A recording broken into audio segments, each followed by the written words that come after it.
Hello, जय जोहार and welcome back to competition wing. नमस्कार, मेरा नाम शैलेश है और इस करंट अफेयर की तीसरे लेक्चर में मैं आप सबका स्वागत करता हूं, जहां हम छत्तीसगढ़ के इंपॉर्टेंट जितने भी करंट अफेयर्स हैं पिछले एक हफ्ता के 24 जून से लेकर के 1 जुलाई तक के, उन सबको कवर करेंगे। जो आने वाले सभी एग्जाम जैसे कि एडीओ, सब इंस्पेक्टर और जो हमारा अगला जो पीएससी होगा उस सभी के लिए इम्पोर्टेंट रहेगा। तो आप सब मेरे साथ चलें और हम आज का टॉपिक शुरू करते हैं। पहला जो हमारा टॉपिक है वो शिक्षा से संबंधित है। हाल ही में एक खबर आई कि जो हमारी छत्तीसगढ़ कैबिनेट की एक मीटिंग हुई थी, उसमें रायगढ़ में एक संगीत महाविद्यालय खोलने का एक निर्णय लिया गया है। तो संगीत महाविद्यालय क्या होता है? ऐसा स्पेस जहाँ पे म्यूजिक और डांस आदि के बारे में पढ़ाया जाता है आपको, वो संगीत महाविद्यालय होता है। हम सभी को पता है कि इंदिरा कला एवं संगीत विश्वविद्यालय जो है खैरागढ़ में लोकेटेड है और छत्तीसगढ़ के अंतर्गत संचालित होने वाले सभी संगीत महाविद्यालय जो है इसी यूनिवर्सिटी के तहत संचालित किए जाते हैं। इंदिरा संगीत कला विश्वविद्यालय के बारे में कुछ फैक्ट्स हमको जानना बहुत ज्यादा जरूरी है। जैसे कि इसकी स्थापना जो है 14 अक्टूबर सन 1956 को किया गया था और ये राज्य का पहला संगीत विश्वविद्यालय है और ये राज्य का पहला विश्वविद्यालय भी है। इसके अलावा इसे एशिया का सर्वप्रथम संगीत विश्वविद्यालय होने का भी गौरव प्राप्त है। तत्कालीन खैरागढ़ नरेश वीरेंद्र बहादुर सिंह और उनकी पत्नी पद्मावती सिंह जी ने अपनी पुत्री इंदिरा के नाम पर अपना जो महल था ये डोनेट किया और वर्तमान में ये यूनिवर्सिटी इसी महल पे संचालित है। इसी बहाने हम और देख सकते हैं कि हमारे राज्य में कौन कौन से जो संगीत महाविद्यालय हैं वो संचालित हैं। तो रायपुर में जो है 2 म्यूजिक कॉलेजेस हैं, श्री राम म्यूजिक कॉलेज और कमला देवी म्यूजिक कॉलेज। इसके अलावा भातखंडे म्यूजिक कॉलेज जो है वो बिलासपुर में है और जो आपका शारदा संगीत महाविद्यालय जो है वो कवर्धा में और चक्रधर संगीत महाविद्यालय जो है वो आपका राजनांदगांव में संचालित है। ठीक है। कुछ दिनों पहले जो है छत्तीसगढ़ गवर्नमेंट ने एक और डिसीजन लिया था जिसमें बताया गया था कि बस्तर, सरगुजा और रायपुर में लोक कला एवं संस्कृति महाविद्यालय भी खोला जाएगा। तो ये टॉपिक जो है छत्तीसगढ़ की जो शिक्षा पद्धति है, शिक्षा है, उससे रिलेट करता है, एजुकेशन इन छत्तीसगढ़। तो आपसे वनडे एग्जाम में ऐसा सवाल पूछ सकता है कि हाल ही में राज्य में किस जिले में नया संगीत महाविद्यालय खोले जाने का निर्णय लिया गया है, तो आपको बताना है कि वो जिला जो है रायगढ़ है। इसके अलावा इंदिरा कला एवं संगीत विश्वविद्यालय से डायरेक्ट सवाल बनता है इसके स्टैटिक पोर्शन से कि इसकी स्थापना कब हुई थी या फिर राज्य का प्रथम विश्वविद्यालय कौन सा है। एक और सवाल देखा गया था कुछ साल पहले प्रीलिम्स में कि कौन से संकाय यहाँ पे संचालित नहीं है, मतलब कौन सा कोर्स यहाँ पे ऑप्ट नहीं किया जाता है, नहीं पढ़ाया जाता है। उसमें ऑप्शन में आपको दृश्य कला दिया हुआ था, दृश्य कला के अलावा चित्रकला दिया हुआ था, चित्रकला और था आपका संगीत, लोक संगीत और नृत्य, और लास्ट जो ऑप्शन था वो था शैक्षणिक संकाय, शैक्षणिक संकाय। तो आप सबको मैं बता दूं कि इस यूनिवर्सिटी में शैक्षणिक संकाय जो है वो संचालित नहीं है। इसके अलावा जो ये दृश्य कला, चित्रकला, संगीत, लोक संगीत और नृत्य जो है ये यहाँ पे पढ़ाया जाता है। तो जब भी इससे संबंधित कोई क्वेश्चन आता है तो इन सारे फैक्ट्स को आप ध्यान रखेंगे। चलिए अगला टॉपिक भी हम देखेंगे, वो भी शिक्षा से ही संबंधित है। राज्य में बढ़ेगी मेडिकल की 200 सीटें। आप सबको पता है आज 1 जुलाई का दिन है और आज इंटरनेशनल डॉक्टर्स डे है, चिकित्सक दिवस है। तो इसी बहाने हम देखते हैं कि मेडिकल से संबंधित क्या क्या अपडेट आया है।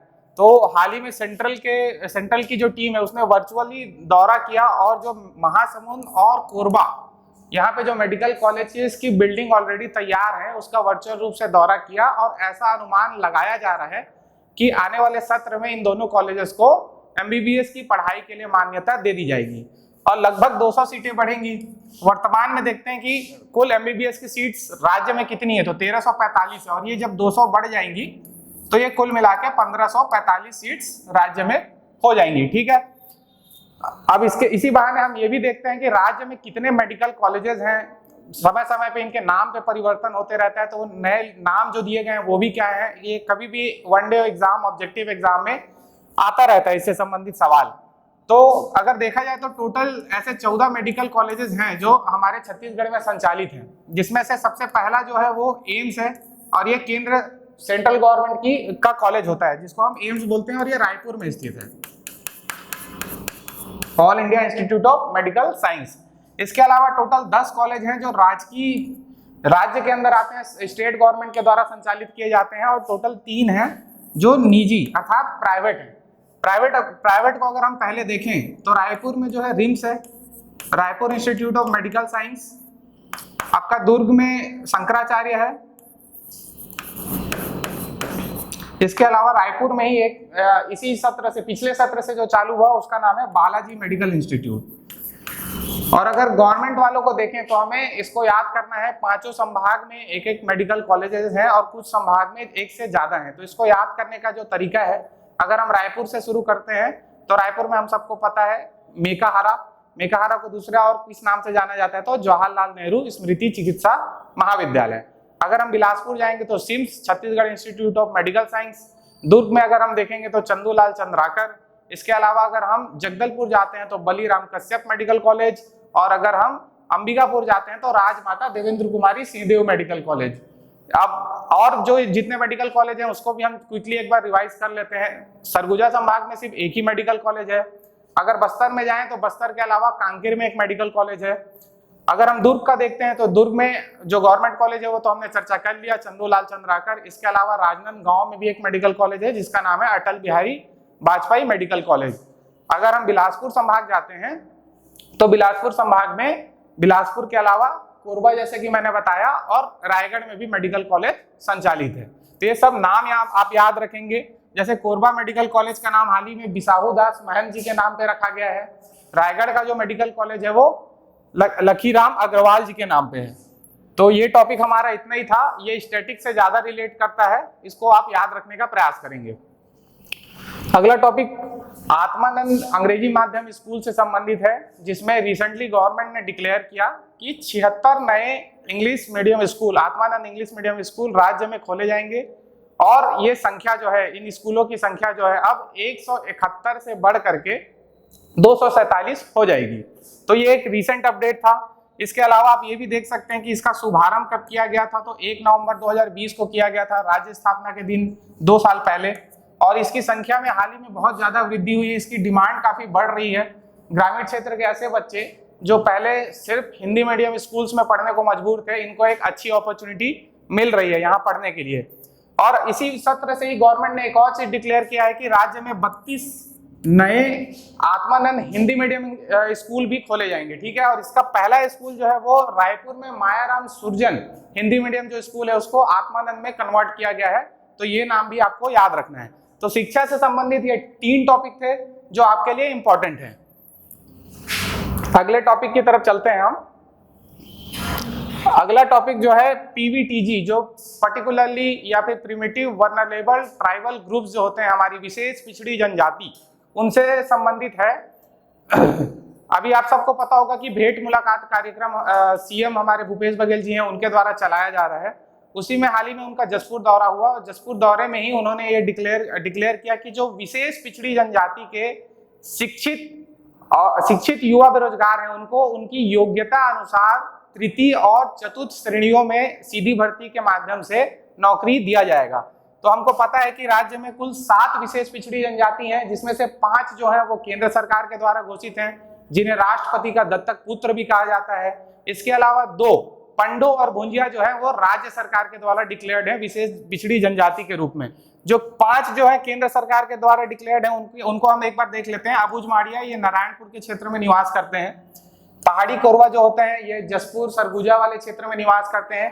और इनका 2 सेक्शन रहता है, एक तो दिहाड़ी कोरवा के नाम से जाना जाता है और दूसरा जो है उसे हम पहाड़ी कोरवा के नाम से जानते हैं। तीसरा अगर हम देखें बिरहोर, इनका भी निवास स्थल जसपुर ज्यादातर ही रहता है, कुछ ये रायगढ़ के क्षेत्रों में भी पाए जाते हैं। बैगा हम सबको पता है कि ये मैकल श्रेणी में निवास करते हैं और ये राज्य की जो है सबसे बड़ी विशेष पिछड़ी जनजाति में से एक है। इनफैक्ट सबसे बड़ी विशेष पिछड़ी जनजाति है। कमार जो है ये गरियाबंद के क्षेत्र में निवास करते हैं। पंडो, सूरजपुर, कोरिया और भुंजिया जो है ये भी गरियाबंद और आपका महासमुंद के क्षेत्र में निवास करते हैं। अगर हालिया रिलीज जो भूलन द मेष थी वो आप लोगों ने देखा होगा तो वो भुंजिया जनजाति के ऊपर ही आधारित थी, ठीक है। ये एक संख्या है, 9623 युवाओं को मिलेगा लाभ। ये जो 7 विशेष पिछड़ी जनजाति हैं इनसे ही रिलेटेड एक सर्वे कराया गया था और ये फैसला एक्चुअल में कैबिनेट ने 2019 में ले लिया था कि विशेष पिछड़ी जनजातियों के बीच में एक सर्वे कराया जाएगा और जो शिक्षित युवा बेरोजगार रहेंगे उनको उनकी योग्यता के अनुसार ऐसी नौकरी दी जाएंगी। ठीक है, कुछ और फैक्ट्स हैं जिस पे हम नजर डाल सकते हैं, जैसे कि देश भर में कुल 75 विशेष पिछड़ी जनजाति पाई जाती हैं और अगर संख्या अनुसार देखें तो उड़ीसा में सबसे ज्यादा कुल 13 विशेष पिछड़ी जनजातियां पाई जाती हैं, जिनकी कुल संख्या वहां पे 2.5 लाख है। और विशेष पिछड़ी जनजाति के बारे में सबसे पहला सर्वे या फिर रिपोर्ट जो है घेवर कमीशन ने सन 1973 में दिया था और तब इनको पीवीटी नाम से जाना जाता था और बाद में इनका नाम परिवर्तन करके पीवीटीजी कर दिया गया। पीवीटीजी डिक्लेयर करने के कुछ स्पेशल क्राइटेरिया होते हैं, जिसमें से एक दो हम समझ सकते हैं कि जो आदिवासियों में भी और पिछड़े होते हैं, जो अधिक पिछड़े होते हैं, जो मुख्य धारा से बिल्कुल ही नहीं जुड़ पाए रहते हैं, उनको हम विशेष पिछड़ी जनजाति समूह में रखते हैं। ठीक है, तो ये सारे नाम आपको याद रखने हैं, ये कभी भी हमारे एग्जाम्स में पूछते रहता है। इनसे संबंधित जितने भी सांस्कृतिक इनके जो फैक्टर्स हैं उनको भी हमको याद रखना है, इनके लोकेशंस, इनका खान पान, इनका जो भी कल्चर है उसको हमको समय समय पर रिवाइज करते रहना चाहिए। बिल्कुल स्टैटिक का पार्ट बनता है आपका। अगला भी हमारे संस्कृति से ही संबंधित एक टॉपिक है जिसको हम ढोकरा कला के नाम से जानते हैं।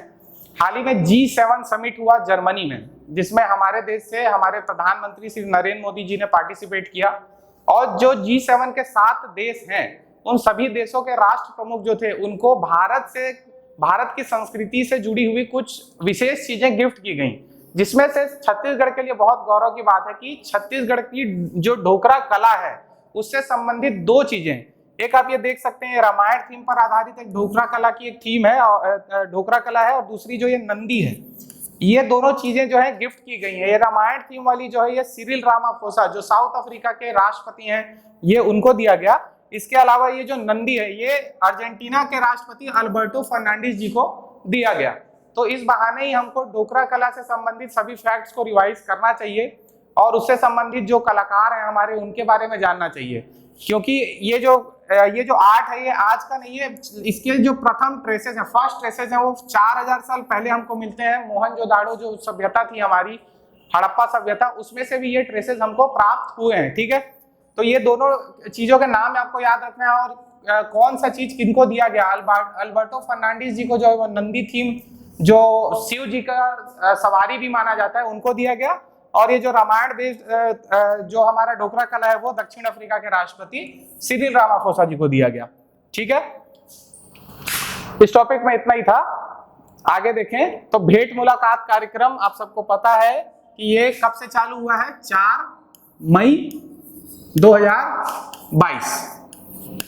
अगर आप पहले से तैयारी कर रहे होंगे तो आप सबको पता होगा कि इससे पहले जो गवर्नमेंट थी वो ग्राम स्वराज अभियान चलाया करती थी प्रतिवर्ष गर्मी के दिनों में, जिसमें मुख्यमंत्री और अन्य जो मंत्री होते हैं वो अलग अलग विधानसभाओं का दौरा करते थे, वहां जनता से डायरेक्ट मुलाकात करते थे, उनकी समस्याओं का निवारण करते थे।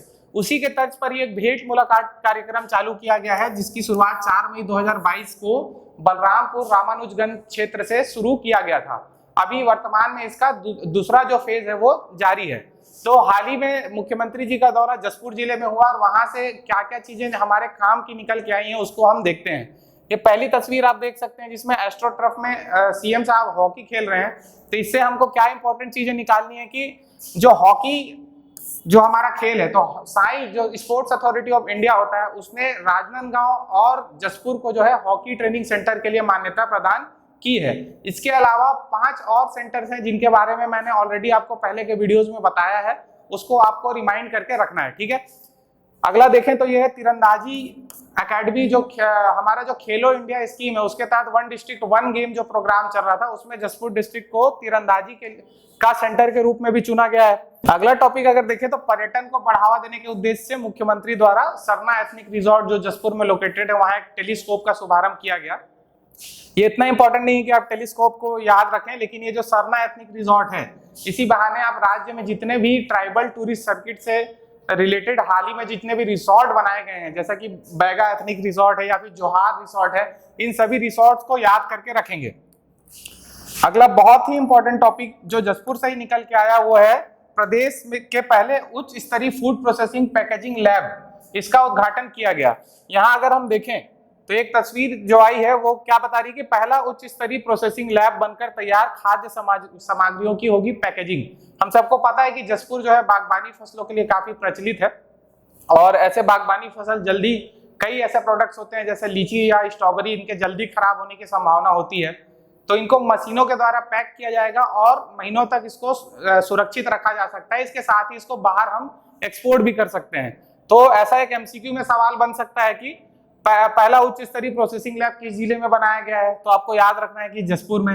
इसके अलावा आप लोगों ने पिछले मेंस में देखा ही होगा, अभी जो पिछले महीने ही कंप्लीट हुआ उसमें ऐसे के पेपर में जो है नारायणपुर और दंतेवाड़ा के ऊपर सीधे ऐसे लिखने को आया था। तो ऐसे अगर किसी पर्टिकुलर एक जिला से कोई अपडेट आ रहा है तो उसको आप नोट करके रखें और अगर नियर फ्यूचर में ऐसे में ऐसा सवाल आता है तो वहां पे आप इन आंकड़ों को मेंशन कर सकते हैं। अगला जो टॉपिक है वो गोधन न्याय योजना से संबंधित है। एक कैबिनेट मीटिंग में ऐसा अनुमान जताया जा रहा है कि अब नियर फ्यूचर में जो है गोबर की खरीदी 5 रुपए प्रति किलो में होगी। इससे पहले ये 2 रुपए प्रति किलो में होती थी, उस चीज से आप अपडेटेड होंगे, लेकिन अब इसे 5 रुपए प्रति किलो में खरीदे जाने का निर्णय अभी नहीं लिया गया है, लेकिन ऐसे ही अनुमान है कि जल्दी ले लिया जाएगा। इसी बहाने हम गोधन न्याय योजना से संबंधित और क्या फैक्ट्स है ये देख लेते हैं। इसकी शुरुआत जो है 20 जुलाई 2020 को की गई थी, हरेली के त्योहार के दिन। ये सवाल ऑलरेडी बन चुका है कई बार व्यापम और पीएससी के एग्जाम्स में। अगला अगर देखें तो गोधन न्याय योजना को हाल ही में एलेट्स इनोवेशन अवार्ड भी दिया गया था और उससे पहले जो है स्कॉच गोल्ड अवार्ड भी दिया जा चुका है। Skoch gold award already questions बनाया जा चुका है, तो ये एलेट इनोवेशन अवार्ड भी आपको, क्योंकि इसी महीने का जून के महीने का ही अपडेट है, तो ये भी आपको याद करके रखना है। इसके अलावा गोबर क्रय कर उसे क्या हम बनाते हैं, वर्मी कंपोस्ट बनाते हैं और वर्मी कंपोस्ट बना करके 10 रुपए प्रति किलो के हिसाब से बेचते हैं। वर्मी कंपोस्ट कुछ नहीं होता है, उसका एक प्रॉपर प्रोसेस्ड खाद होता है जो गोबर से बनाया जाता है। इसी से रिलेटेड ही हमारा नेक्स्ट इसका एक्सटेंशन है, जिसे अगर देखें तो ये जो गौठान जो हमारी होती है उसे राज्य सरकार जो है मल्टी एक्टिविटी सेंटर में बदलने का प्रावधान कर रही है और कई जगह पे ये जो हमारा एक्सपेरिमेंट है वो सक्सेसफुल भी हो रहा है। ये क्या होता है मल्टी एक्टिविटी सेंटर जो है उसको हम समझते हैं। तो शुरुआत में जब गौठान का कॉन्सेप्ट लाया गया था तो सिर्फ एक ही उसमें काम होता था कि गोबर की खरीदी करनी है और उसे वर्मी कंपोस्ट खाद में परिवर्तित करना है, लेकिन जैसे जैसे समय आगे बढ़ा इसे रूरल इंडस्ट्रियल पार्क के रूप में डेवलप किया जाने लगा और यहाँ पे बहुत सारे मल्टी एक्टिविटीज होने लगे। उन्हीं को हम कुछ समझने का प्रयास करेंगे जो मेंस आंसर राइटिंग जैसे चीजों में बहुत काम आता है। देखते हैं एग्जांपल्स, देखते हैं कि यहाँ पे क्या क्या काम किए जाते हैं। जैसे कि एक एग्जांपल है जिसमें आलू चिप्स का निर्माण, बेकरी, दोना पत्तल, मसाला निर्माण, चप्पल निर्माण, एलईडी बल्ब तक बनाई जा रही है यहाँ पे। फिर मिनी राइस मिल, दाल प्रसंस्करण केंद्र, लेयर पोल्ट्री फार्म, मुर्गी पालन, बकरी पालन, या और अंत में वर्मी खाद निर्माण तो किया ही जा रहा है। तो इन सब फैक्ट्स और इन सब पॉइंट्स को आपको याद रखना है। और गौठान और गोधन न्याय योजना इसलिए भी इंपॉर्टेंट है कि राज्य सरकार ने ऐसा एम रखा है कि छत्तीसगढ़ को जो है देश का द्वितीय पूर्ण जैविक राज्य बनाना है। और आप सबको मालूम अगर नहीं है तो आप सब जान लें कि देश का जो पहला पूर्ण जैविक राज्य है वो सिक्किम है, जो वर्ष 2016 से पूर्ण जैविक राज्य है। तो इस टॉपिक से इतना ही अपडेट था। अगला अगर चलें तो ग्रिट अवार्ड है। ग्रिट अवार्ड एक अंतर्राष्ट्रीय अवार्ड है जो राज्य का जो वन विकास निगम है, वन विकास निगम, उसको ये अवार्ड दिया गया है। राज्य लघु वनोपज संघ, माफ कीजिएगा, राज्य लघु वनोपज संघ जो है उसको ये अवार्ड दिया गया है, ग्रिट अवार्ड। और इसके साथ ही में 2 ऐसे महिला स्व सहायता समूह हैं, एक तो आपकी कोरबा की महिला स्व सहायता समूह है और एक जगदलपुर से महिला स्व सहायता समूह है। इन तीनों को कंबाइंड रूप से ग्रिट अवार्ड दिया गया है। कारण क्या है, तो अगर हम देखें तो गरीबी उन्मूलन और महिला सशक्तिकरण जैसे कार्य इन्होंने किए हैं।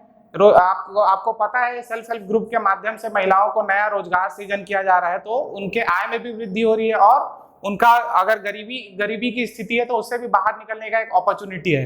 इसके साथ ही जो है ये वुमेन एम्पावरमेंट की तरफ भी एक बेहतर प्रयास है। तो इन दोनों चीजों को देखते हुए राज्य सरकार के अंदर स्थित लघु वनोपज संघ और जगदलपुर और कोरबा के 2 महिला स्व सहायता समूह को ग्रिट अवार्ड दिया गया है।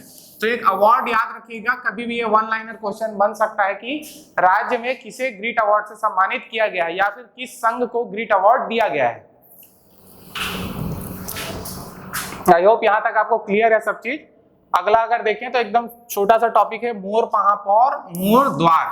ये जो योजना है ये रायपुर नगर निगम में संचालित है और इसमें क्या होता है कि जो हमारे महापौर होते हैं वो जगह जगह पे जाके शिविर लगाते हैं और लोग जो है अपनी समस्याएं लेकर उन तक जाते हैं और तत्काल या फिर जो भी प्रशासनिक तरीका होता है उससे उनकी परेशानियों का निर्धारण किया जाता है। ये एक तस्वीर भी देख सकते हैं जिसमें एजाज ढेबर आम लोगों से मिल रहे हैं। और जो निकाय संबंधित और जो हमारी योजनाएं हैं, आप सबको मालूम है कि 1 मई से राज्य में मितान योजना चालू की गई है। इसके अलावा मुख्यमंत्री शहरी श्रम स्वास्थ्य योजना और पौनी पसारी योजना, ये तीनों योजना जो है नगरीय निकाय से संबंधित है। इसमें मितान योजना तो बहुत ही ज्यादा इंपॉर्टेंट है। पिछले 2 एग्जाम में लास्ट संडे को एआरओ का एग्जाम हुआ पीएससी के द्वारा, जिसमें मितान योजना का हेल्पलाइन नंबर पूछ लिया गया जो कि 14545 है। और कल ही एक डीएसपी का एग्जाम संपन्न हुआ है। रेडियो जो डीएसपी होता है उसमें जो पीएससी ने एग्जाम दिया उसमें ये पूछा कि मितान योजना जो है कुल कितने शहरों में संचालित की जा रही है। तो हम सबको मालूम है कि कुल जो हमारे 14 नगर निगम है वहां संचालित की जा रही है। तो ये आप देख सकते हैं कि टॉपिक कितना इंपॉर्टेंट है, मोर मितान योजना। तो इसी बहाने ये जो है एक 1 लाइनर क्वेश्चन बन सकता है कि मोर महापौर मोर द्वार जो है कहाँ संचालित है, तो रायपुर में संचालित है। इसके अलावा कभी गुड गवर्नेंस, छत्तीसगढ़ के गुड गवर्नेंस से संबंधित अगर आपको कुछ लिखना है तो आप इन सब चीजों को मेंशन कर सकते हैं। ठीक है, इस टॉपिक से इतना ही अपडेट था। अगले टॉपिक की तरफ हम चलते हैं और अब अगला टॉपिक जो है काफी इंपॉर्टेंट है। आप सबको पता है आज 1 जुलाई है और आज रथ यात्रा का त्योहार जो है मनाया जा रहा है। रथ यात्रा से संबंधित क्या क्या महत्वपूर्ण अपडेट्स हैं उसको हम देखते चलते हैं। ये सबसे पहली बात तो आषाढ़ शुक्ल के द्वितीया को मनाया जाता है, इसलिए इसे छत्तीसगढ़ में रथदुतिया के नाम से भी जाना जाता है, याद रखेंगे आप। इसमें सबसे पहला फैक्ट देखते हैं, जो रथ यात्रा से पूर्व जो चीजें मनाई जाती हैं उसको हमको समझना जरूरी है पूरे एक सीक्वेंस में। तो जो 15 दिन तक होता है इसे रथ यात्रा के पहले 15 दिन जो है वो चंदन यात्रा के रूप में, चंदन यात्रा के रूप में मनाया जाता है। इस दौरान क्या होता है, भगवान जगन्नाथ के लिए ऐसी मान्यता है कि अत्यधिक स्नान करने के कारण जो है वो बीमार पड़ गए थे। तो ये 15 दिन वो आम जनता को जो है वो लोगों को जो है भक्तगणों को दर्शन नहीं देते हैं। और इसे हम किस नाम से जानते हैं, तो इसे अनसर काल के नाम से जाना जाता है। जब 15 दिन बाद उनकी तबीयत ठीक हो जाती है और जब वो वापस भक्तों को दर्शन देने लगते हैं तो उसे ही हम नेत्रोत्सव रस्म के नाम से जानते हैं या फिर नेत्रोत्सव उत्सव के नाम से जानते हैं। ठीक है, और इस नेत्रोत्सव उत्सव के अगले दिन से फिर अगले ही दिन जो है रथ यात्रा निकाली जाती है। तो रथ यात्रा के दौरान क्या होता है, भगवान जगन्नाथ, उनके भाई बलराम और बहन सुभद्रा जी जो है उनकी काष्ठ की मूर्तियां जो होती हैं, लकड़ी की बनी हुई मूर्तियां जो होती हैं वो रथ में रखी जाती हैं और उन्हें शहर भ्रमण कराया जाता है। ये काष्ठ की जो मूर्ति है ये बहुत ज्यादा इंपॉर्टेंट है, इससे यहीं पर से क्वेश्चन उठा चुका है ऑलरेडी पीएससी कि भगवान जगन्नाथ की जो मूर्ति है वो किस चीज से निर्मित रहती है। तो ये काष्ठ से बनी रहती है, इसको आपको याद रखना है। ये art and culture, Indian art and culture का पार्ट है। ठीक है, इन तीनों आगे जो लिखा हुआ है वो देखते हैं कि इन तीनों रथों को नगर भ्रमण कराया जाता है। नगर भ्रमण के पश्चात जो है शाम तक ये तीनों रथ गुंडीचा मंदिर पहुंचती हैं। गुंडीचा मंदिर के बारे में ऐसी मान्यता है कि वो भगवान जगन्नाथ के मौसी जी का घर है और वहां पहुंचने के बाद फिर अगले 7 दिनों तक भगवान जो है वहीं आराम करते हैं। और इन 7 दिनों में गुंडीचा मंदिर में दर्शन जो होता है उसको अडप्पा दर्शन कहा जाता है। आप लोग याद रखेंगे, ठीक है, इसे अडप्पा दर्शन कहा जाता है। भगवान जगन्नाथ की पूजा नगरी के रूप में भी पुरी को जाना जाता है। ये इतना इंपॉर्टेंट नहीं है, लेकिन ये बाकी जो फैक्ट्स हैं उसको आपको याद रखने का प्रयास करना है कि आषाढ़ शुक्ल द्वितीया के दिन ये मनाया जाता है। उससे पहले के रस्मों को किस नाम से जाना जाता है, चंदन यात्रा। जो 15वें दिन जब वो दोबारा भगवान दर्शन देते हैं, उनकी तबियत ठीक हो जाती है, तो उसे नेत्रोत्सव रस्म के नाम से जाना जाता है। और उसके बाद जो है ये रथ यात्रा का आयोजन किया जाता है। इस रथ यात्रा को हमारे छत्तीसगढ़ में किस रूप से मनाया जाता है, खास करके बस्तर में, उसे हम देख लेते हैं। बस्तर में यह पर्व जो है गोंचा पर्व के नाम से जाना जाता है। सारी रस्में लगभग इसमें वैसे ही मनाई जाती हैं, कुछ बदलाव है उसे हम देख लेते हैं। हम सबने छत्तीसगढ़ के इतिहास में जब हम काकतीय वंश का इतिहास पढ़ते हैं तो उसमें एक राजा का वर्णन होता है जिसे हम पुरुषोत्तम देव के नाम से जानते हैं। ये सन 1408 में तीर्थ यात्रा करने के लिए पेट के बल लेटते हुए बस्तर से पुरी तक की यात्रा इन्होंने की थी, जिससे खुश होकर के वहां के तत्कालीन राजा गजपति जी ने इन्हें रथपति की उपाधि दी। और माता सुभद्रा का जो रथ होता है 16 पहियों वाला रथ, वो रथ जो है इनको प्रदान किया गया। ठीक है, इतनी चीजें समझ में आई। तो जब ये रथ लेकर के वापस आए महाराजा पुरुषोत्तम देव, तो उन्होंने अपने साथ में 360 अरण्यक ब्राह्मण समाज के लोगों को भी अपने साथ में बस्तर लाया, जो भगवान जगन्नाथ की पूजा अर्चना कर सकते थे। तो ये जो ब्राह्मण अरण्यक समाज है और जो बस्तर का जो आदिवासी समाज है, ये दोनों ही मिलके पिछले 615 वर्षों से ये गोंचा पर्व मना रहे हैं। तो जो रथ यात्रा होता है उसे ही बस्तर में गोंचा पर्व के नाम से जाना जाता है।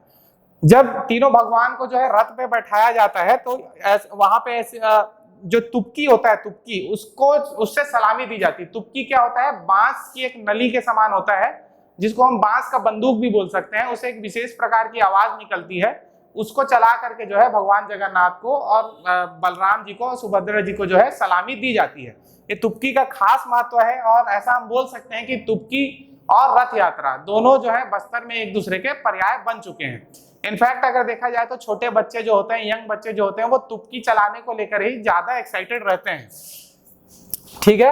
और आगे देखें अगर, तो बस्तर रथ यात्रा के दौरान तुपकी की सलामी दी जाती है। परिक्रमा की रस्म के बाद शहर के सिरहासार भवन को यहाँ पे गुंडीचा मंदिर का एक प्रतिरूप माना जाता है। जैसे कि आप देखते हैं पुरी में रथ यात्रा के बाद वो गुंडीचा मंदिर जाते हैं, वहां आराम करते हैं, तो उसी प्रकार जगदलपुर में जो सिरहासार भवन है, उस सिरहासार भवन में रथ यात्रा के बाद जो है भगवान की मूर्ति को आराम के लिए रखा जाता है, और वहां पे जो आम लोग हैं, जो भक्तगण हैं, वो वहां जाकर के उनके दर्शन करते हैं।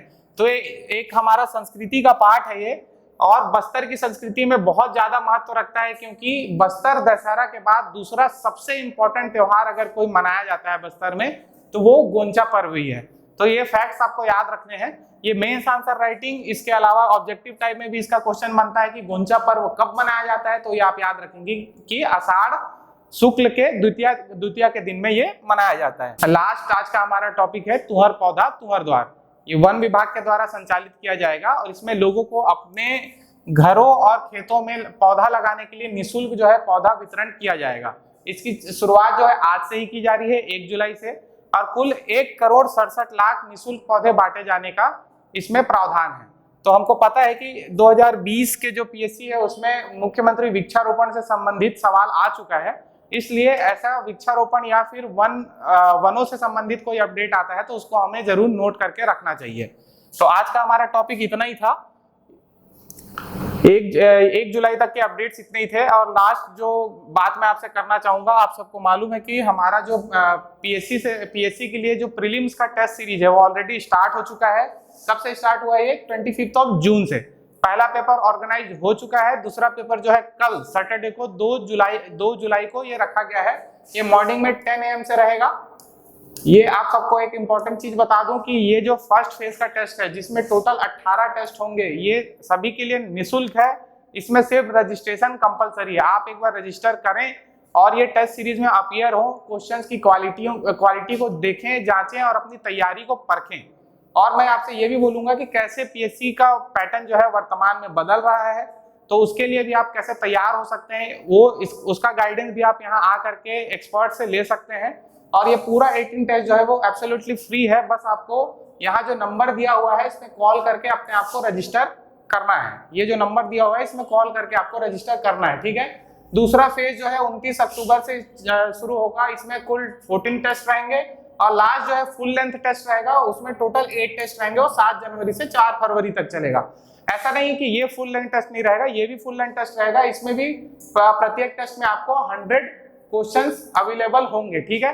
इसका सारा शेड्यूल जो है हमारे टेलीग्राम ग्रुप में डला हुआ है, आप वहां जाकर के इसको अवेल कर सकते हैं। आप शेड्यूल देख लें, कल कौन से सब्जेक्ट्स आने वाले हैं उसको आप प्रिपेयर करें, और कल 10 बजे से ये पेपर आप दिला सकते हैं। अगर ये वीडियो आपके काम का होगा, आपको पसंद आया होगा, तो आप इसको लाइक करें, हमारे चैनल को सब्सक्राइब करें। Thank you.